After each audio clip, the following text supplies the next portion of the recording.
love communication, enough to where I went back and as I was getting my master's in psychology, anything that was communication related, that's where I focused. Chiropractic is a communication business. Anything would be. I mean, I guess if you were a computer programmer or just in a dark room coding, you don't have to communicate. But for the rest of us who run really any sort of clinic, company, business of any kind, you're communicating, and you can either communicate well, love it, and understand really the symphony of it, the music of it, just how well it's orchestrated to where you get to this beautiful resolution, this beautiful ending where there's truly an understanding and we're moving forward in a positive direction, particularly as a chiropractor, where we want them to change course. Biblically, the point of communication was conversion. You want them to go from their evil, non-godly ways and make a shift to be converted into living a godly way, living in righteousness, following Jesus. And the word conversion is the word metanoia. And that word metanoia is literally a 180-degree shift. So I'm walking one direction. I really have good communication. I conceive, I understand all about Jesus, and I turn 180 degrees in a different direction. And now I'm following Christ. I'm no longer living on my own, doing things my own way. I'm living for Jesus. So chiropractically, it's really very similar in that people are walking down this very medically oriented path, which doesn't mean they're necessarily constantly taking medications and injecting chemicals into their body. Just they're allowing their body to go on with subluxation. And so they're just deteriorating and waiting for the big one, or the big diagnosis, or the massive symptom, the thing that wakes them up and either sends them more deeply down the road of medicine, or to, at that point, maybe reach out to an alternative like chiropractic for some treatment to get rid of a symptom. But it's still, they're walking the wrong way. They're thinking the wrong way, living the wrong lifestyle. They need conversion. So we call what we do conversion. They come in and they go through a 1 day or a 2 day, 3 day process, however you're doing it. And we're trying to convert them. A lot of times when I start a new client and I'll say, hey, let's start with your conversions, they don't even know what I'm talking about. What's conversion mean?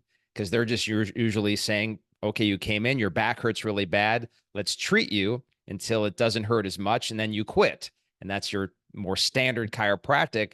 The person was never converted. In fact, one thing, even in a more principled C3 type of practice where we are trying to get people to start some kind of care plan, a lot of times while they start, they really weren't converted. These are the people that I would call the fence sitters. They still got 1 foot in medicine and 1 foot in chiropractic. And by medicine, again, it's not just that they do vaccines or something. It's a way of thinking. They're still walking that direction. They're walking through a traditional, conventional medical model. We haven't converted them. They haven't turned 180 degrees to begin walking the chiropractic model, living the chiropractic lifestyle, thinking chiropractically. So if we're going to get conversion and really love our practice, change people's lives, find something that's truly satisfying, then we've got to really get this art of communication. How do I really convert somebody? What I want to focus on here is just the very beginning and understand, like I said, to me, it's beautiful. It's this beautiful arc. Somebody starts as a patient, understands our mission, and begins to go through this process they call in Christianity, it's consecration. So a consecration is in Christianity, that's where, okay, you went to church on Sunday because a friend brought you, you heard an amazing sermon, and you accepted Christ. They gave you a free Bible. Are you done? Are you really converted? Are you now a disciple of Jesus? Or is that just a beginning? So the consecration process is now you begin to study your Bible. You begin to surround yourself with Christian friends. You go to church the next week. You keep embroiling yourself in the Christian process to become more and more like Jesus, and somebody who falls more deeply in love with what it means to be a Christian and starts living out the Christian lifestyle and appreciating the fruits of really knowing God. Like, that's this consecration process. So in chiropractic, it's very similar. They may have started on day 1, 2, or 3 as a patient, but are we now going through this beautiful process of consecration where they're now in a system that's making them a better and better chiropractic patient? When you have bad patients, we've always said, and I've believed this from the beginning, there's no such thing as a bad patient. We made them that way. So we made them a good patient or we made them a bad patient, but nobody is any more a great Christian than a great patient on day one. They're built into that through this process of communication. So this very beginning point that I want to start with just for the purpose of this training today is what I call the mission-based close. If they don't get the mission, they'll never become a great chiropractic patient. Jesus, when he went through his ascension right before, said, this is my command, love each other, go out and make disciples of all nations. And what is discipling? Discipling is where you're walking and talking with people, you're communicating, showing them how to live the Christian lifestyle, showing them how to follow Christ and know God more. That's discipling. And so chiropractic is this discipling process, but it starts very much the same way as Jesus left it, which is we've got to preach the mission. The mission is what we're really doing here. So I know you came in for neck pain, but that's not what we're really doing here, is fixing neck pain. I know you came here with sciatica, but that's not what we do here. That's not what the mission is here, is to fix sciaticas. And it's really easy for your patients if I went in and began to interview them and said, what's the mission here? Like, they fix neck pains, they fix sciaticas, they help people with headaches. That's the mission here. It's like, that's not a mission, that's treatments. So the treatment here might be fixing back pains and getting rid of sciaticas, but it's not a mission. If people don't know what you're doing, how are they going to get excited about it, follow it, stick with it, tell others? They won't. I mean, somebody might, because their back feels better, tell a friend who said their back hurts to go there, but they're not on your mission.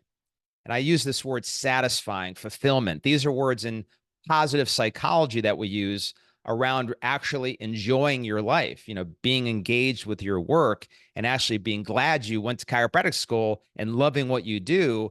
That requires mission. My term here, if there's something to write down to get started with, it's this idea that we are the mission.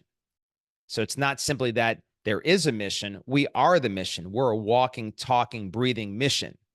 There's this concept of what it really means to be a Christian, where we're not simply followers of Jesus, we're presenters of Jesus. Wherever we go, we're presenting Jesus, that we're not just looking for Jesus to be in our presence, but we're presencing.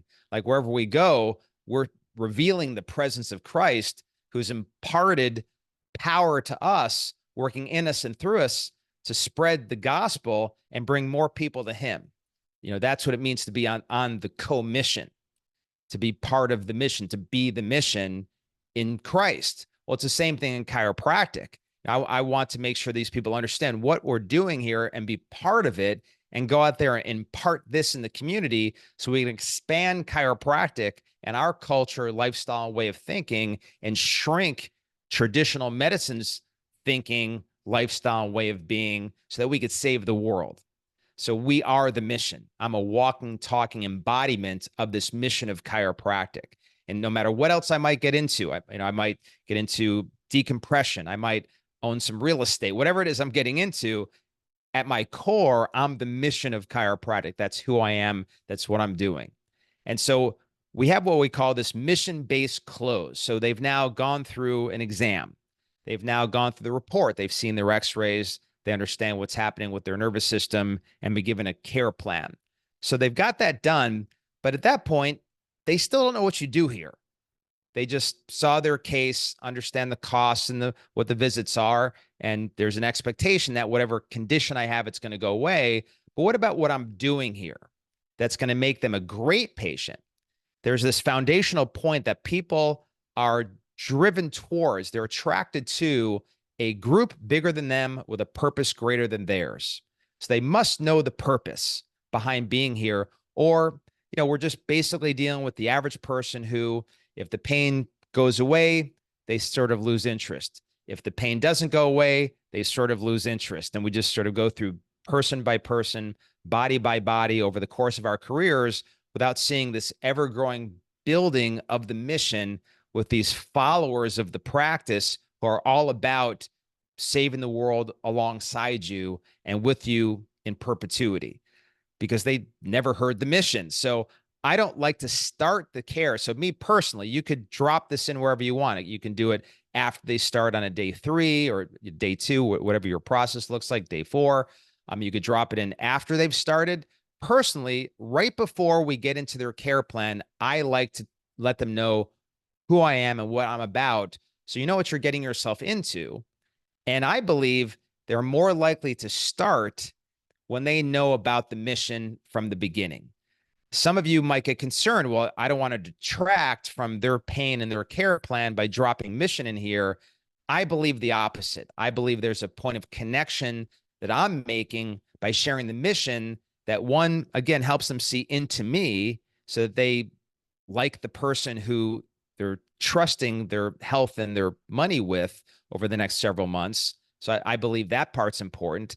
But again, this idea that they're drawn to a great purpose. So I want to draw them to what we're doing, because I don't know if I'm sitting back and looking at 2 different chiropractors, and one's trying to save the world, trying to transform our community and stop people from suffering and dying unnecessarily. And that's one chiropractor. And the other person just cracks backs and gets rid of sciaticas. Then I'm choosing the world saver. I want those pisiforms in my body more than I want that person's pisiforms in my body. So that's why I do it before I even present the care plan. And you got to keep it tight so that you're not eating up your week with this mission-based close. So I'll just give an example. This is the one I always do. And there's other types of mission-based closes I'll do throughout the care when I'm trying to get them back on track, come to an event, encourage them to refer. I've got all kinds of mini mission-based stories, sort of these elevator mission-based stories to help people get back on track down the road if I don't see them on mission. And here's the one I use to get them started in the mission to begin with. So I say, listen, before we move into your care plan, I think it's important for you to know what we're about, the mission that we're on. So I've had the opportunity to speak at the 9th and 10th anniversary of the Columbine massacre, where dozens of kids and teachers, parents, people, coaches, people were murdered by 2 students who then took their own lives. And we know about these situations that they're caused by antidepressant medications and other antipsychotics. In fact, those drugs have a black box warning on them that says very likely to cause suicide.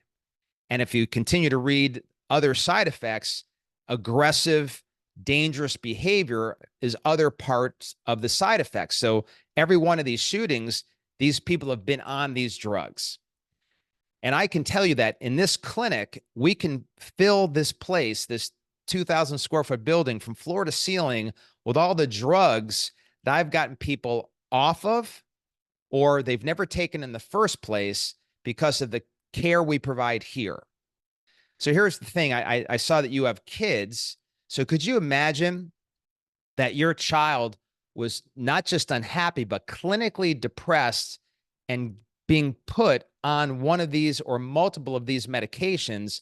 And now you can see from the black box warning, they might want to hurt themselves or hurt other people as well. So personally, I've got 3 children. If my children were clinically depressed, just that alone would make my life miserable. I couldn't imagine it.